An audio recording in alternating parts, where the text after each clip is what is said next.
Hello everyone, in this video I'll be showing you an OP Sword of Night and Flame build guide in Elden Ring. What's fun about this weapon is a cool stance here that lets you just literally blast people with a Kamehameha attack here, and it also has a fire attack. And this is actually a really powerful weapon because you can surprise enemies, and you can also get pretty high intelligence and faith because it's required to use this weapon. So we're mostly going to be a split caster, but we got the ability to take out enemies really quickly and from a distance too. So if you have anyone that's messing with you, you can just literally blast them with the meme beam here. So I'll be going over the leveling guide at level 150, but if you're a higher level or lower level, I'll tell you where to put your stats. So this weapon requires 12 strength, 12 dexterity, 24 faith, and 24 intelligence. So we obviously need to get that up there. I find that intelligence works a little bit better for this weapon because the meme beam attack there just works a little bit better. The Comet Azure. So with 50 vigor, 40 mind, because we're using a lot of FP on this build, I want 26 endurance, which allows us to wear heavy enough armor to get 56 poise. And I'm also using the Raptor's Black Feathers here because this is going to give us increased damage on our jump attacks. We can even put another straight sword on the offhand, which I'll show you as well. We go with the minimum requirements for strength and dexterity, 55 intelligence, 24 faith. And we also have a Dragon Communion Seal here. You can put 2 points into Arcane if you want to get Dragon Rot Breath and take 2 points out of intelligence because Scarlet Rot's pretty useful. I went with the Shard of Alexander to boost the power of skills, reduce the cost of skills with the Carrion Filigree Crest, and Rolana's Cameo, which will boost the attack damage after we hold a stance, which this is a stance.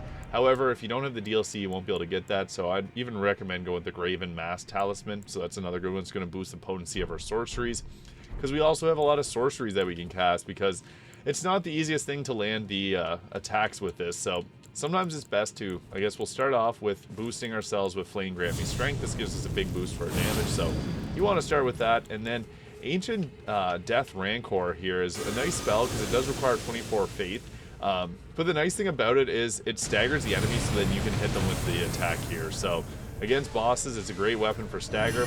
I also like Rykard's Rancor here as it deals a bunch of damage in an area. We also have the Night Comet, so if we need to have a quick attack, this is unblockable, so if you're fighting against someone like Radagon who will block some sorceries, you can use the Night Comet to make sure that it lands. And then we can also just hit people with our weapon because it's a very strong weapon too. So not even accounting for the weapon art, it also has a very powerful attack scaling. So we also have this nice fire attack which hits in a huge area, which is based off of our faith skill, but as you saw there, it still did great enough damage to be able to take out the enemy. So you can also two-hand the weapon for a bit more strength, or a bit more strength, but also attack a little bit faster too. So that is a nice way if you just want to focus more on your swordsmanship. But it's good to have things like Night Shard and Night Comet here to be able to cast from a distance if the enemy is coming at you there. We also have Glintstone Ice Crag because this is nice. You can apply Frostbite to the enemy, and that'll give you a plus 20% damage. So that's really good too for just increasing the overall damage output that you'll get with this. So typically what we want to do is start off with our Flame Grant Me Strength and then hit with our Glintstone Ice Crag against bosses. If you're using this in PvP, it's really best to just keep the enemy on their toes. So you got lots of different options as far as spells and incantations go. So take advantage of that. But the Ancient Death Rancor is a nice one because you can hit this from a distance away, and it has a good stagger on it, so then you can hit them with that afterwards. So typically against your stronger enemies, you're going to start with the Ancient Death Rancor and then get into your stance here and then use your spell, or use this here, because as you saw, we get staggered out of our attack if we get hit. So that is an unfortunate part about this weapon, is you do have a bit of a wind up to be able to use that, but we also have great air of effect damage with this, so you can hit with the fire here and you'll still attack with it even if you get taken out of it a little bit. So yeah, that's another nice part about this weapon. We also have different spells, like you can go with really whatever spell incantation you want to go with. This is going to leave a big exploding line in front of you, so it's good if you have a lot of enemies that are surrounding you. You can just hit them all with that. So lots of usefulness with this weapon, but if they get in close, hit them with the weapon because it attacks very quickly. So we also got our Night Comet here for any of the tougher enemies that are just giving you a hard time. So it also goes through enemies too, which is nice, but this one comes out really quickly.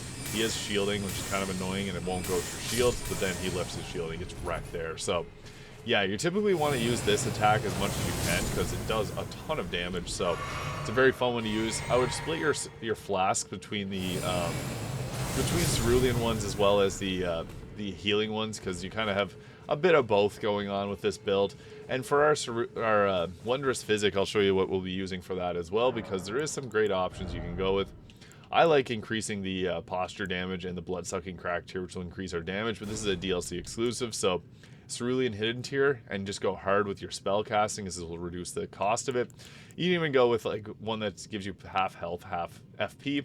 I also like the one that's going to boost or reduce the amount of damage that we take from the enemy. So the Opaline Bubble tier here, which will reduce damage negation. So our next attack won't hit us as hard. But yeah, that is a Sword of the Night and Flame build guide in Elden Ring. If you found this video useful, please hit that subscribe button below. Thank you so much for watching, and I'll see you all in the next video.